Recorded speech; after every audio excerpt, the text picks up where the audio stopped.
Saya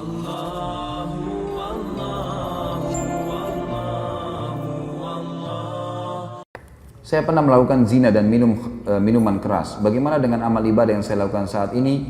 Dan bagaimana dengan hukum Islam tentang rajam dan potong tangan dan lain-lain? Apakah saya masih bisa berharap surganya Allah? Mohon nasihatnya Ustaz. Pertama sekali, hukum dalam Islam kisos. Potong tangan, dipenggal lehernya, potong tangan kalau mencuri, dipenggal kalau membunuh, dirajam kalau berzina. Ini berlaku bagi orang yang kepergok.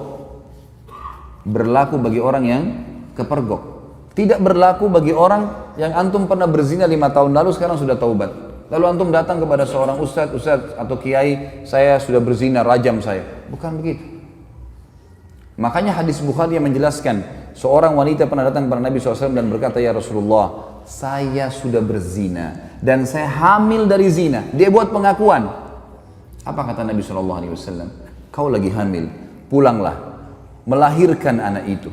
Karena anak itu nggak ada salahnya. Apa kata ulama hadis? Yang dimaksud oleh baginda Nabi SAW, pulang taubat. Jangan kau kesini. Kalau tidak kepergok, udahlah. Taubat, lindungi, kau berlindung di bawah naungannya Allah. Jangan, tidak ada, kita bukan seperti Katolik teman-teman yang harus pengakuan dosa disampaikan segala. Lalu kemudian pasturnya kasih air suci lah kamu selesai. Nah, dalam Islam itu. Karena dalam pengakuan dosa nggak ada. Antum tutupin dosa itu. Kata Nabi SAW dalam hadis Bukhari Muslim, orang yang paling buruk di sisi Allah adalah orang yang sudah Allah tutupi kesalahannya. Dia zina tadi malam nih, Allah tutupi sampai pagi. Lalu dia sendiri yang mengekspos kesalahannya. Saya tadi malam, saya begini. Wanita itu teman-teman pada saat sudah selesai melahirkan 9 bulan masih kembali, ya Rasulullah, saya sudah melahirkan. Kata Nabi SAW, susui anak ini. Masih ada waktu 2 tahun. Disuruh taubat oleh Nabi SAW, gitu kan? Pulang, habis menyusui ternyata iman dalam hatinya masih kuat. Ya Rasulullah, saya sudah menyusui. Rajam saya mau disucikan. Barulah Nabi SAW mengatakan, baik, keraskan bajunya, kemudian dirajam, gitu kan? Karena dia terus meminta kepada Nabi SAW, tapi awalnya disuruh pergi, gitu kan? Lalu kemudian teman-teman sekalian yang terjadi, waktu lagi dilempar, ada seorang sahabat mengatakan, semoga Allah melaknatmu, kenapa kau berzina? Kata Nabi SAW, jangan kau laknat dia, perempuan ini. Demi zat yang ubun-ubunnya Muhammad dalam genggamannya, dia telah bertaubat kalau dibagi untuk 70 orang penduduk Madinah cukup buat mereka semua masuk surga. Luar biasa orang ini, jangan ini. Ada pernah sahabat mengatakan, ya Rasulullah, saya mencium seorang wanita di pinggir Madinah. Asabtul mar'ah. Dalam ulama hadis mengatakan, dia mengatakan, saya sudah menciumnya, saya sudah memeluknya, tapi tidak terjadi perzinahan. Kata Nabi SAW, atusolli ma'ana, apa kau sholat bersama kami, berjamaah? Kata dia, iya. Kata Nabi SAW, idhab, pergilah dari sini. Udah, artinya kau taubat, jangan ceritain ke saya. Jangan buat pengakuan tuh nggak usah. Taubat, tutupin aibmu, bertobat kepada Sang Pencipta. Karena yang kepergok, ditangkap, lagi zina, itu kena hukum. Kepergok lagi mencuri kena hukum, gitu loh. Pernah ada sahabat datang mengatakan, ya Rasulullah, saya berzina, dalam hadis Bukhari semua ini. Kata Nabi SAW sambil, ini orang lagi berhadap begini, Nabi SAW alihkan ke sana. Mungkin kau hanya menciumnya. Nabi SAW alihkan dia. Mungkin kau, jangan datang ngaku sini, pergi sana taubat, gitu loh. Kata Nabi SAW, mungkin kau hanya menciumnya. Dia datang ke sini, ya Rasulullah, saya telah berzina. Nabi SAW alihkan lagi ke sini, mungkin kau hanya memeluknya sambil tidak melihat wajahnya orang ini. Dia datang lagi, ya Rasulullah, saya sudah berzina. Nabi SAW balik lagi ke arah kiri, mungkin kau hanya begini dan begitu. Dia datang, ya Rasulullah, saya meletakkan kemaluan saya di kemaluannya, saya sudah berzina, rajam saya. Dia mau sucikan dirinya, maka dia berikan kesaksian buat dirinya. Nabi sudah alihkan, tetap dia mau, ya sudah, ya dirajam. Pada saat lagi dilempar, teman-teman sekalian, ini riwayat Bukhari, lagi dilemparin, sahabat ini rupanya kesakitan, lagi dirajam, lari dia. Ada satu sahabat kejar, diamtam pakai batu, mati, karena dipukul pakai batu, dikejar kan. Kata Nabi SAW, halla taraktumu fayatubu yatubullahu alaih. Tidakkah kalian biarkan aja dia pergi, semoga saja dia taubat dan Allah terima taubatnya. Karena ini shock terapi sebenarnya kan, supaya dia tidak ulangi. Dalam Islam tidak ada teman-teman begitu orang buat mengaku penggal lehernya, ngaku potong tangannya, bukan itu. Ini memang Allah mengatakan, a'udzu minasyaitonir walakum fil qisasi hayatun ya ulil albab. dalam qisas itu ada kemakmuran keadilan bagi orang-orang yang berakal, dan ini bagi orang yang seperti saya jelaskan tadi teman-teman yang kepergok. Kalau orang sudah taubat, antum melakukan dosa sudah taubat, sudah antara antum dengan Allah, jangan ceritakan. Dan ulama masuk dalam bab masalah menikah, tidak dibenarkan seorang laki-laki bertanya pada istrinya atau istri bertanya pada suaminya, sebelum nikah kau pernah berzina nggak? Ini nggak boleh ditanyain dan tidak boleh dijawab. Yang ditanya nggak boleh jawab. Untuk apa? Baik kalau dia bilang iya saya pernah zina, hah? Gimana? Untuk apa nanya? Sekarang depan mata saya ini istri saya, ini suami saya, selesai. Yang saya tahu zahirnya adalah orangnya baik, itu hukum kita. Jangan korek-korek yang kita tidak tahu, nggak usah. Nggak perlu. Nggak usah periksa-periksa HP, ngambil tugasnya malaikat. Lah iya, Allah titip malaikat kiri kanan nggak? Yakin nggak dengan itu? Apa fungsinya? Kiraman katibin kata Allah. Tugasnya nulis. Ngontrol suami kita di mana, istri kita di mana, dia yang nulis. Dan tidak ada tidak ada yang luput dari penglihatan Allah SWT. Tidak ada dosa yang luput. Jangan repot-repot kita yang sibuk hubungi siapa, bicara sama siapa, habis umur untuk itu. Saya bilang sama istri saya nggak akan periksa HP-mu. Urusan kamu dengan Allah. Saya cuma ingatkan, tapi sesuatu yang salah depan mata saya luruskan. Dan saya tentram hidup dengan cara seperti itu, gitu kan? Gak usah repot-repot, ada urusan sama Allah, kita selalu ingatkan kepada Allah SWT. Ini gak usah repot-repot, ini sekretaris dua ini luar biasa, gak tidur, gak capek. Ma yalfidhu min qaulin, kata Allah, tidak ada satu kalimat yang terlewat illa ladaihi raqibun atid, kecuali dirakib, dikontrol, diawasi, dicatat semua.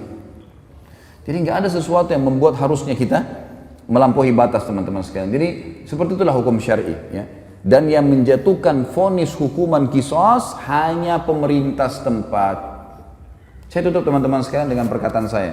Banyak orang-orang sekarang yang sering memvonis banyaknya, oh kalau hukum qisas tidak ada, pemerintah tidak terapkan, berarti masalah togut. Togut ini berarti yang disembah selain Allah. Teman-teman sekalian, wahai anak-anak muda muslim, tenangkan pikiran, masukkan iman dalam hati. Jangan terbawa dengan arus fitnah yang terjadi. Main vonis pemerintah Indonesia ini kafir, pemerintah ini kafir, Ya akhi, siapa kamu? Duduklah, ibadahlah kepada Allah, azan ke masjid, baca Quran, perbanyak ibadah, jaga mulut. Kata Nabi SAW, man kana yu'minu billahi wal akhir falyakul khairan aw liyasmut.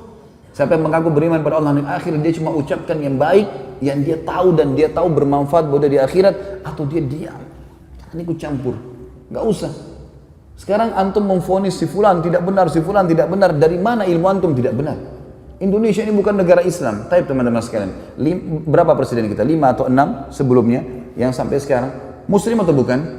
Muslim. Salah satu syarat negara Islam, pemimpinnya Muslim.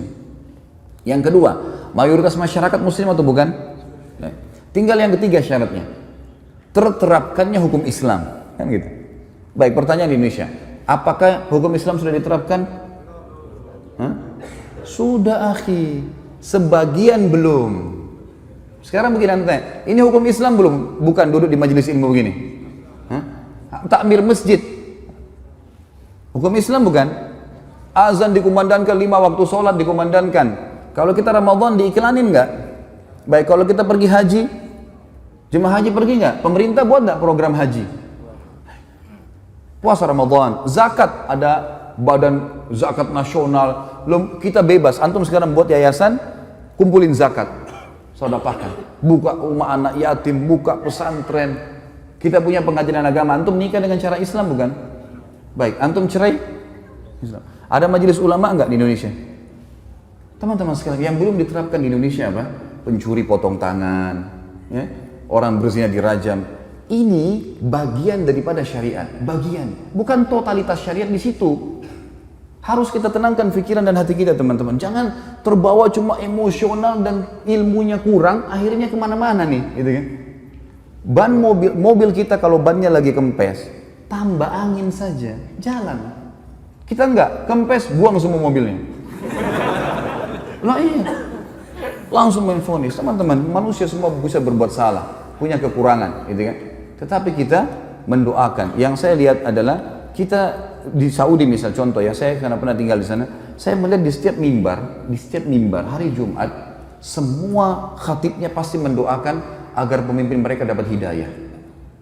Bayangkan kalau kita punya, saya dapat data teman-teman di Jakarta Selatan saja, kita punya 2.200 masjid dan musola. 2.200 masjid dan musola. Ini mungkin sejumlah dengan masjid di negara-negara muslim yang lain yang kecil. Ini baru Jakarta Selatan, kita punya 5 wilayah Jakarta. Ada pusat, ada barat, ada utara, ada timur, ada selatan. Ini kalau 2.000 aja setiap wilayah kita punya 10.000 masjid. Bagaimana kalau seluruh Indonesia? Bagaimana kalau semua orang ini, ya, kalau 10.000 masjid teman-teman berarti ada 10.000 khatib. Ya. Kalau kita punya misal seluruh Indonesia anggaplah 5.000, 100.000 masjid. Semuanya mendoakan, ya Allah berikan hidayah pemimpin kami. Ya Allah berikan mereka menerapkan Al-Quran dan Sunnah. Ya Allah. Terus kita doakan kebaikan. Masa dari sekian ratus ribu orang mukmin berdoa tidak diterima sama Allah? Daripada kita main vonis, kita main salahkan, comot sana, ganti sini, vonis ini. Kehidupan apa ini gitu? Coba kembali kepada ilmu yang benar teman-teman. Sekali lagi saya mengajak anak muda muslim untuk tenangkan pikiran, jangan terbawa arus, tenangkan hati teman-teman, nuntut ilmu, perbanyak ibadah buat antum sendiri. Mati kalau datang kita nggak bisa lepas, nggak harus antum tua dulu baru meninggal dunia. Maka sibukkan pada hal yang bermanfaat. Allahu alam. Ini tentu saja saya tutup teman-teman sekalian dengan kalimat saya bukan menggurui, saya tidak pernah menyebutkan nama orang, alhamdulillah di majelis saya tidak mau memvonis siapapun salah, tapi kita kembali kepada wahyu Allah subhanahu wa ta'ala sesuai dengan pemahaman para sahabat. Ini adalah hal yang paling tepat. Coba antum kembalikan kepada ini, maka hati kita akan tenang. Oh ternyata Ibnu Abbas, oh ternyata si fulan, oh ternyata si fulan. Ini yang insya Allah kan sudah cukup buat kita. Allahu a'lam. Mohon dimaafkan kalau ada salah tentunya. Dan juga kalau ada benar pasti dari Allah. Kita berdoa kepada Allah Sang Pencipta agar seluruh amal yang pernah kita kerjakan diterima olehnya dengan kemahamurahannya, dan semoga saja semua dosa yang pernah kita kerjakan dimaafkan dan diganti pahala. Juga sisa umur kita semoga diberkahi di harta, di keluarga, di umur, dan juga pekerjaan, serta puncaknya kita diberikan oleh Allah Sang Pencipta masuk surga tanpa hisab. Dan tentu kita berharap ya Allah surga Firdausmu yang maha luas dan juga yang maha sempurna. Ya Allah, kami mohon kepadamu agar Engkau menolong saudara-saudara kami di Palestina, di Syria, di Yaman, di Irak, di Myanmar, dimanapun mereka berada yang sedang tertindas. Ikhlaskan niat mereka, terima para syuhada mereka, muliakan Islam di tangan mereka dan tangan kami semua, serta partisipasikan kami bersama mereka di pahala baik dengan doa, dengan harta, juga dengan jiwa kami. Dan semoga dengan kemahamurahan-Mu ya Allah, yang kami yakin Engkau sedang melihat kami sekarang, dan juga malaikat-Mu sedang menghadiri majlis ilmu ini, agar Engkau menyatukan kami semua di surga Firdaus-Mu tanpa hisab, di mana Engkau satukan kami di majlis ilmu yang mulia ini. Tentu selanjutnya teman-teman sekalian kita berdoa, kita berharap agar Allah Subhanahu wa taala sekali lagi mengikhlaskan niat kita, menjadikan majelis ilmu ini sebagai ilmu yang bermanfaat. Dan saya memohon ampun bila ada sesuatu yang salah kepada Allah Sang Pencipta, dan juga untuk saudara kita semua hadir di sini, dan kedua orang tua kita dan seluruh muslimin dan muslimat, agar semuanya dimaafkan kesalahan-kesalahannya. Subhanakallahumma wa bihamdika asyhadu an la ilaha illallah astaghfirullah wa atubu ilaik. Wassalamualaikum warahmatullahi wabarakatuh.